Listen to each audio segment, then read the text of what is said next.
Hello everyone, আসসালামু আলাইকুম। It's me তুষার। আজকে রাজশাহী কাটাখালী পিডিবিতে যাচ্ছি, কাটাখালী বিদ্যুৎ অফিসে।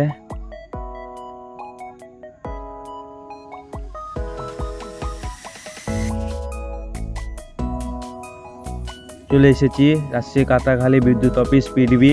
দেখতে পাচ্ছেন আমি এখন ভিতরে আছি, আপনাদেরকে দেখাচ্ছি বড় বড় সব ট্রান্সমিটার আপনারা দেখছেন, ট্রান্সমিটার টাওয়ার। ওই সাইডে যে আপনারা দেখছেন, দেখতে তো পাইছেন মনে হয়, কারণ আপনাদেরকে ওই সাইডে নিয়ে যেয়ে একটু দেখাবো। টাওয়ার দেখছেন কি বড় বড় টাওয়ার, নাকি আপনারা নাম বলেন এটির। এত ট্রান্সমিটার আপনারা দেখছেন, আমার ভুল হলে আপনারা সঠিক নামটা অবশ্যই বলে দিয়ে যাবেন।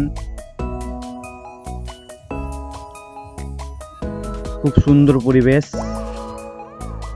অনেকক্ষণ ছিলাম এই জায়গাতে, আমার অনেক ভালো লেগেছে। ওটা ঠান্ডা পরিবেশ, খুব সুন্দর হাওয়া হচ্ছিল সেই দিন। তো আমি আমার এই ছোট কন্টেন্টটি এইখানে শেষ করছি। সকলে আমার জন্য দোয়া করবেন। আল্লাহ হাফিজ।